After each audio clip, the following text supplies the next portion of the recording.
Hi, again. hi Pao. You're leaving soon and for sure we will miss you. Um, Siyempre, nakasama ka namin lagi sa mga banding, kagaya ng mga get-together natin after the service or worship night.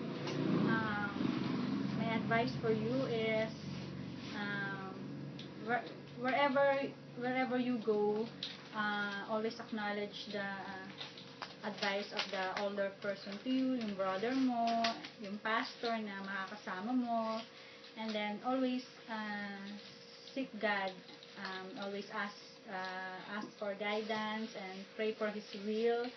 I believe na we'll be successful in all things that you do. Basta isik mo lang yung will ni Lord and yung guidance niya. Always be humble lagi sa mga taong makakasama mo. Uh, it is a different culture, marami kang mamimit na different people. Siguro may mga difficult person din, but basta all in all, always pray and ask guidance from the Lord.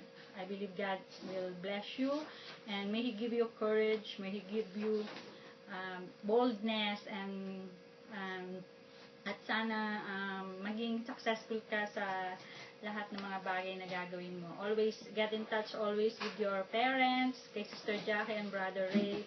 And always think na even though they are physically far away from you, they are always there na laging naka-support and guide for you.